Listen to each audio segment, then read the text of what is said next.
Ngayong araw, ito yung araw na bago umalis itong mga kasamahan ko para magbakasyon ay napakain muna kami dito sa kainan na 10-10.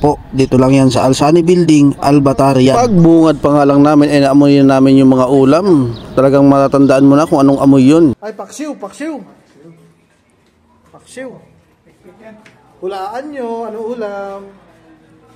Ito yung araw na bago kami mamili ng pasalubong para sa mga pamilya ay napapunta muna kami dito at kumain dahil ito lang yung pinakamurang kainan dito sa Albata at mga lutong Pilipino pa kaya masarap. Kaya naman pagdating namin ay namili agad kami ng mga ulam. Ang ulam nga pala dyan ay 5, ang kanin ay 5 kaya bali 10. At pinagbubuksan na nga ng mga kasamahan ko yung ulam para makapamili na kung ano yung uulamin namin kabawat isa. At yung nakita nga namin dito ay meron ditong tokwat karne.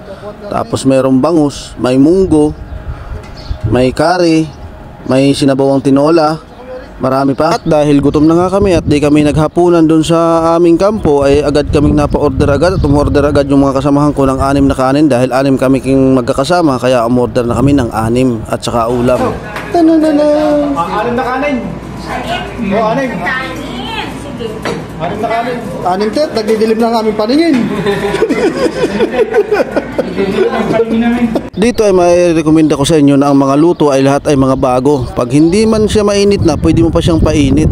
Pero makikita mo talaga mga bagong luto yan. Walang bahaw dyan mga kababayan. Yung tinatawag nilang pangat, walang pangat dyan. Yung pangatlong init, wala dyan kabayan. Kasi yan, mga bagong luto talaga yan. Halos kasi minsan araw-araw kami nagagawi dyan. Talagang masarap yung mga ulam dito. Malapit lang kasi ito sa metro station na pinagtatrabahuhan namin. Kaya naman halos malimit yung mga taga metro ay dito kumakain. Kasi nga mura, 10 lang. Kaya naman kung napapaibig ka at gusto mo makamura ay pumunta ka na dito sa Alsani Building, 11th floor. Mag-i-elevator ka lang papunta sa taas. Makikita mo na yun sila dito. At pwede mo rin ipagtanong-tanong dyan sa baba. Kasi tuturo naman nila dito kung saan yung mga kainan ng mga Pilipino. Yung mga naglulutong Pinoy dito sa taas. Yung kanin talaga nila dito ang kakaiba. Kasi ako nga hindi ako nakakadalawang kanin dito. Isang kanin mo lang ay talagang solve ka na. Talagang lasang Pilipinas yung kanin na masarap. Yung tinatawag nilang sampagita. Tapos yung mga bigas na mga masasarap sa atin.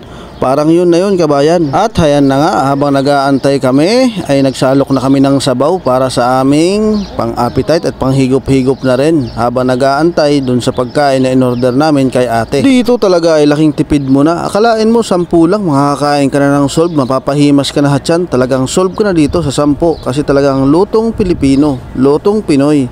Ang sarap. Kaya tara, samahan nyo kaming kumain mga kabayan at nandyan na yung aming order. So ano pang hinihintay mo kabayan? Sugod na dito sa Alsani Building ang kainan ng mga Pilipino dito sa Metro Railway na talagang makakamura ka sa halagang 10 real lang.